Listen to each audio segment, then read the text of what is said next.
할렐루야. 좋은 날 주신 하나님께 영광을 돌립니다. 여러분들 좋은 날 되시길 주님의 이름으로 축원을 드립니다. 이번 주부터 열왕기상을 한번 같이 생각해 보면서 은혜를 함께 나누고자 합니다. 열왕기는 역대기와 말씀이 거의 흡사하게 보입니다. 열왕기에 나오는 내용이 역대기에도 그대로 이렇게 나오는 모습들을 많이 보게 됩니다. 어떤 면에서는 말입니다. 같은 내용을 왜 반복해서 성경은 기록해 놓았지? 라는 생각을 할 정도입니다. 어떤 면에서 또 그래요. 이 성경책 두껍게 하기 위해서 두 개를 같이 이렇게 써놨나라는 그런 생각도 해봅니다. 그러나 이는 성경을 너무 몰라서 하는 이야기라고 생각이 되어집니다. 열왕기와 역대기는 그 관점이 완전히 다른 시각을 가지고 있다는 것입니다. 열왕기는 말입니다. 바벨론 포로 시기에 기록되었습니다. 그래서 역대기는 또한 포로 귀환 후에 기록되었다라고 합니다. 따라서 열왕기는 멸망 직후의 역사적 예언적 관점에서 쓰였고, 역대기는 귀한 공동체를 위로하고 신앙을 재건하기 위한 제사상적 관점에서 쓰였다라는 점이 약간의 차이점이 있습니다. 그래서 열왕기는 이스라엘이 왜 멸망했는지를 낱낱이 기록해주고 있는 것이 열왕기예요. 왜 멸망했는지를 기록해주고 있는 거예요. 그러니 열왕기에서는 말입니다. 이스라엘의 민낯이 드러나 있는 거예요. 죄악으로 가득 찬 이스라엘의 모습이 기록되어 있는 거예요. 마치 우리들의 모습을 보고 있는 듯한 내용이 열왕기라는 사실을 알아야 합니다. 어떤 면에서 보면 열왕기가 굉장히 더 인간적이라고 할 수가 있습니다. 역대기는 그 대신 뭐예요?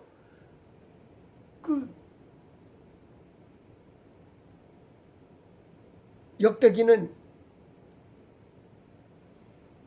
고도의 신앙을 요구하는 거예요. 신앙인이 그렇게 살면 돼, 그렇게 살면 돼, 그렇게 살면 돼, 이렇게 고도의 신앙인을 요구해요. 역대기는. 그래서 조금 인간미가 조금 없어요. 역대기는 죄악으로 가득 찬 이스라엘의 모습은 보이지 않아요. 죄악으로 가득 찬 이스라엘 모습 가운데서 어떻게 하면 저들이 신앙으로 하나님께 믿음을 보였는가? 그들의 신앙을 어떻게 하나님께 보여드렸는가를 이야기해주고 있는 것이 역대기예요. 조금 인간적인 면이 조금 없죠. 그래서 열왕기에서는 말입니다. 다윗을 이야기할 적에 무엇을 얘기해요? 다윗의 죄를 막 낱낱이 막 얘기해요. 그래서 그것이 바로 열왕기에서 아주 잘 나타났습니다. 어떻게 사무엘 상하를 거치면서 말입니다. 어떻게 다윗이 범죄했고, 어떻게 우리아를 죽였고, 막 이런 내용들이 막 기록되어 있어요. 그런데 역대기에는 이런 내용이 하나도 없는 거예요. 뭐만 있어요? 다윗이 하나님께 어떻게 자기의 믿음을 보였는가를 막 나타내주고 있는 것이 역대기예요. 역대기에는 말입니다, 포로 귀환 후에 이스라엘의 회복과 희망을 심어주는 제사장 중심적이고 레위기적인 관점이 강하게 어필되어 있다라고 해도 맞는 말일 것입니다. 한 예로 말입니다, 남유다의 세 번째 왕인 아사 왕이 나옵니다. 북이스라엘과 전쟁을 이 아사 왕이 그의 생애 동안 계속해서 했다라고 어디에서 열왕기에서는 기록해주고 있습니다. 그리고 역대기에서는 말입니다, 하나님께서 아사 왕에게 나타나가지고 말입니다, 야, 너 북이스라엘 건들지 마라. 그들도 하나님의 백성이야, 건들지 마라. 이렇게 얘기했어요. 역대기에서는. 그것이 잘못이라고 하나님을 의지하는 전쟁을 하여야 한다라고 하면서 이야기하는 모습을 보게 됩니다. 열왕기에서는 어떻게 나타났는지 아십니까? 전쟁을 하는데 아사 왕이 뭐가 없어요? 군대가 그렇게 많지 않아요. 북이스라엘은 군 출신이라 군대가 엄청나게 많아요. 그러니까 아사 왕이 힘이 있어요, 없어요? 힘이 없어요. 싸울 능력이 안 돼요. 고민하다가 어디를 끌어들여요? 아람 군대를 끌어들여요. 북이스라엘의 어디?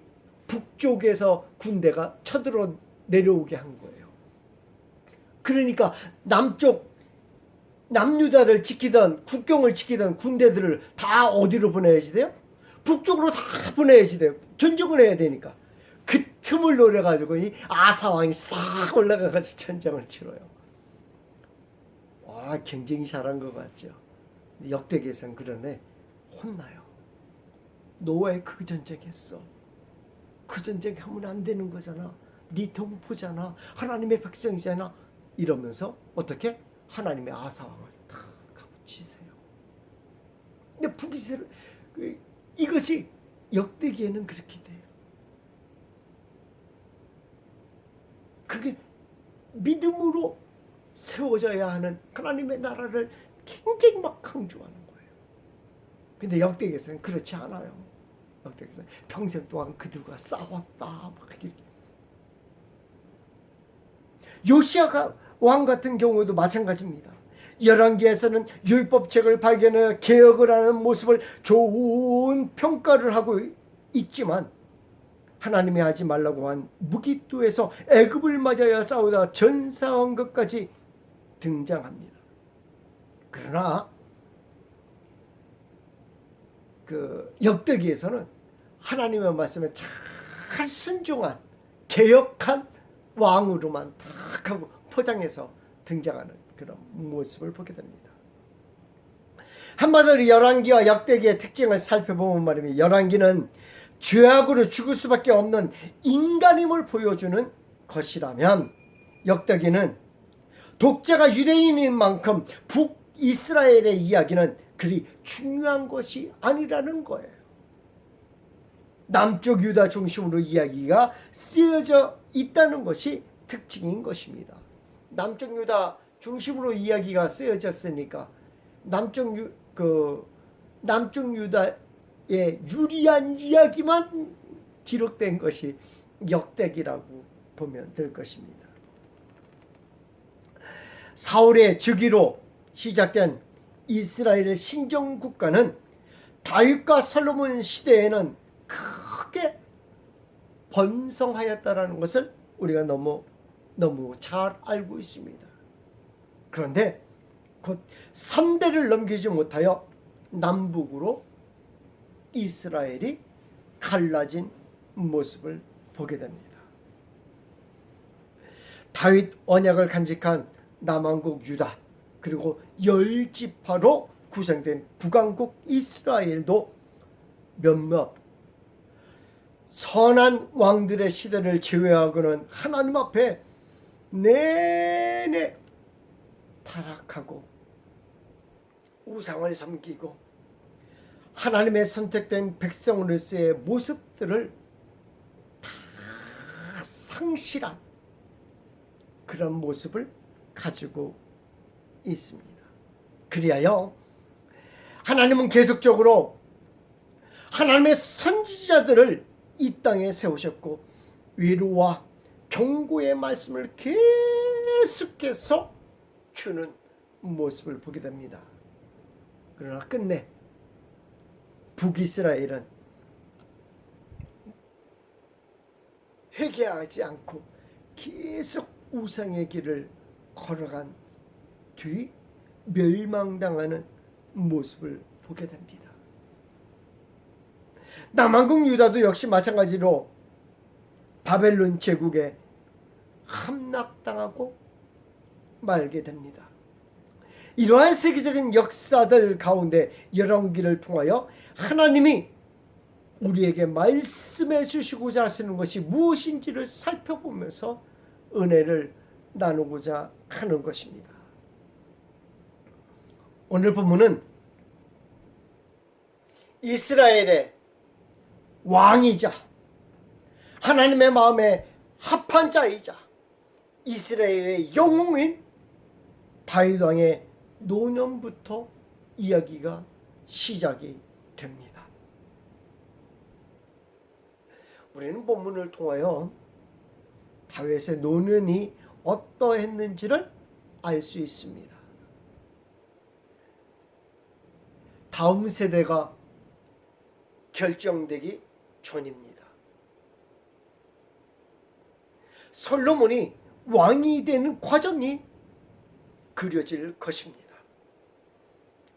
그런데 오늘 본문에 다윗이 나이가 많을 때에 홀로 이불을 덮어도 따뜻하지 않았다라고 합니다. 노년에 그의 주변에는 아무도 없었다라는 것을 이야기해주고 있습니다. 나이가 든다는 것은 어떤 의미가 있습니까?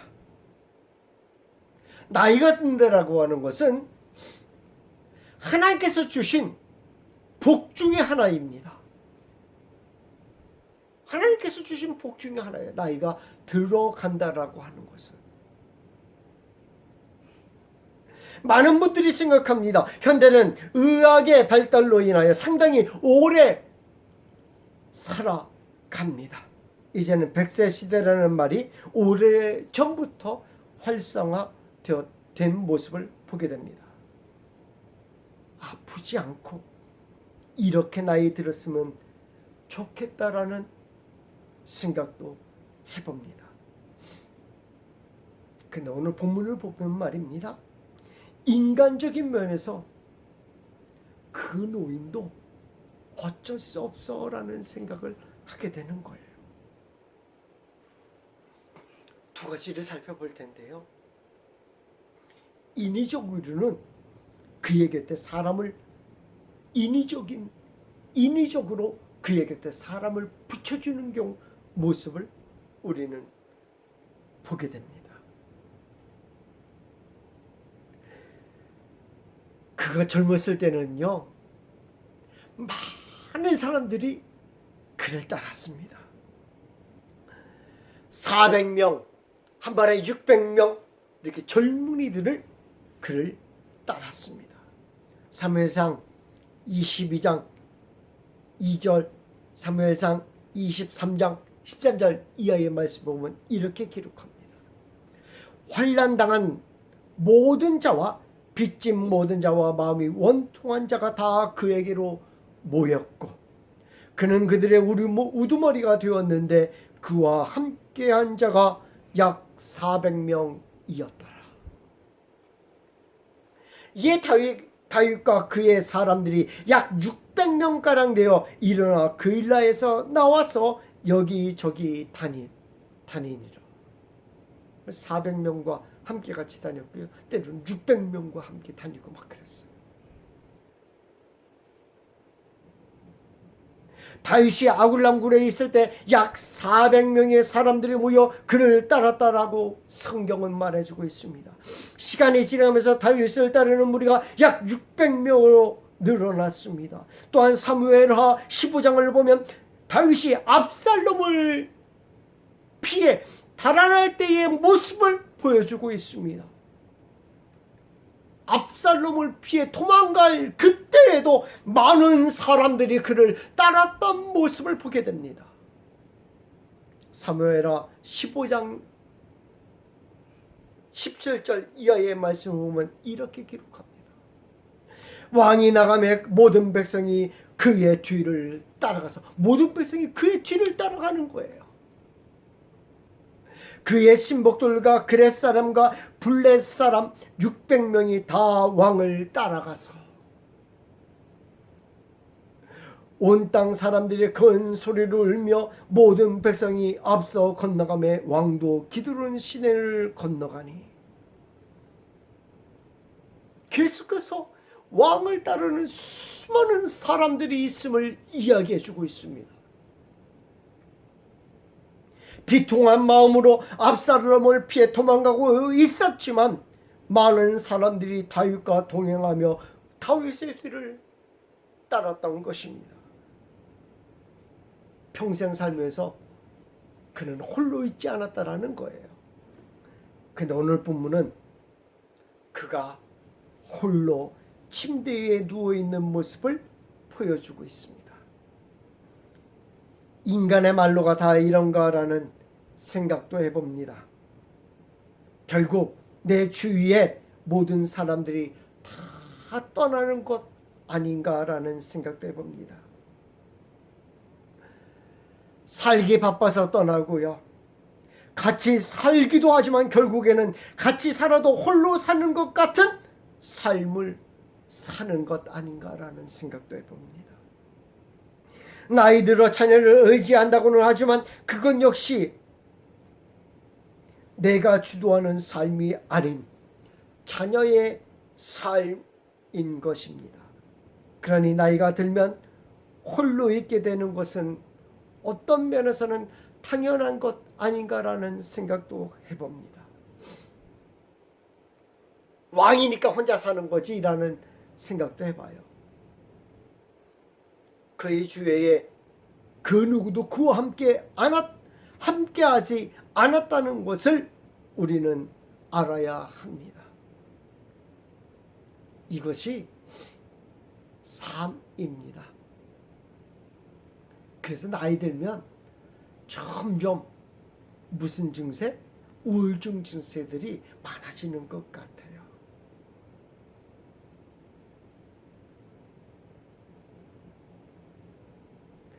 그런데 이러한 삶에서 멈춘다면 어떻게 나이 드는 것이 복이라고 할 수 있겠습니까? 나이 드는 것이 복인 이유를 본문에서 찾고 싶은 것입니다. 건강한 것이 복일까요? 물론 건강한 것이 복일 것입니다.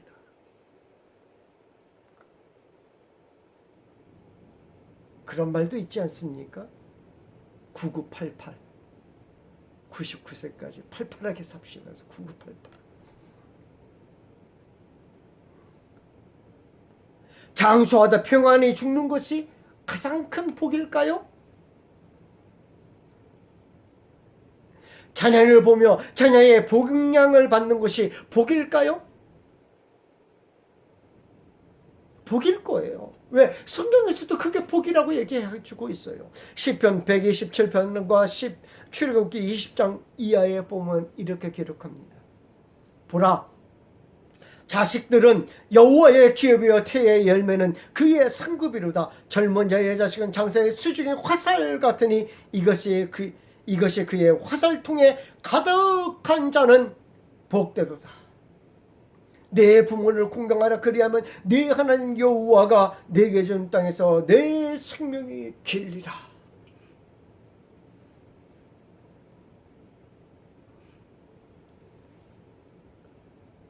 자녀에게 봉양받는 거, 그것도 복일 것입니다. 암만 해도 갈비뼈로 만든 아내가 있는 것이 복이 아닐까요?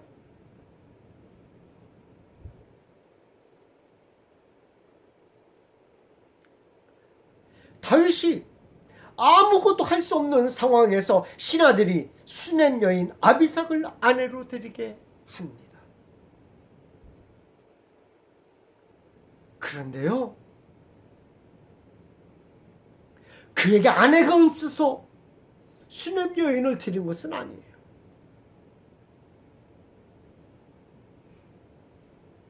다윗은 여전히 8명의 아내를 두고 있었습니다. 미갈, 아히노암, 아비가일, 마아가, 하겟, 아비달, 에글라, 바세바. 문제는 그의 주위에 아무도 없었다라는 거예요. 그의 자리를 따뜻하게 데워줄 수 있는 아내가 없었던 것입니다. 아무도 계속되는 암투 속에서 서로 질투하고 경계하는 바람에 그의 주위에 아무도 없었던 것은 아니었겠는가라는 생각도 해봅니다.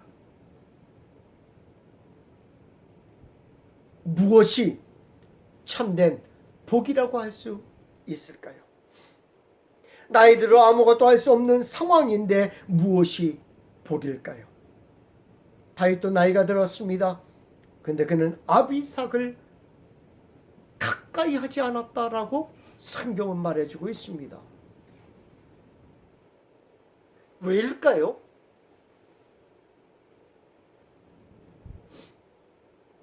아비삭을 가까이 하면 자신의 잠자리도 좀 따뜻하지 않았을까요? 성경에서 이렇게 말해주고 있습니다. 그럼에도 그는 나단 선지자를 가까이 두고 그의 충고를 받아들인 왕이었다라는 거예요. 여러분, 야곱이 나이가 많이 들었습니다. 후에 그는 그의 아들들을 모두 여호와의 이름으로 축복하는 모습을 보게 됩니다. 하나님의 이름으로 애굽 왕 바로에게 축복하는 모습을 보게 됩니다. 저는 이것이 가장 큰 복이라고 생각합니다. 나이 들어도 내 주위에 인간적인 아무런 사람이 내 주위에 없는 것 같지만 하나님과 동행하는 삶을 사는 것, 이게 가장 큰 복인 줄 믿습니다. 어떤 이는 말합니다. 나이 들고 가진 돈도 없고 무슨 재미로 사냐라는 얘기도 합니다.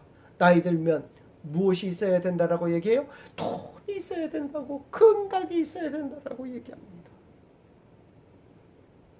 그런데 다윗의 삶을 보면 가장 귀한 삶이 무엇인지를 보여주는 것입니다. 다윗은 부자로 살아서 행복하다고 하지 않습니다. 건강하게 살아서 행복하다라고 하지 않습니다. 그가 가장 복되다고 하는 것은 사무엘하 23장 1절 2절 말씀에 이렇게 기록합니다. 이는 다윗의 마지막 말이라. 이새의 아들 다윗이 말하며 높이 세워진 자 야곱의 하나님께로부터 기름 부음 받은 자 이스라엘의 노래 잘하는 자가 말하노라. 여호와의 영이 나를 통하여 말씀하심이요 그의 말씀이 내 혀에 있도다. 그 나이 많이 들어서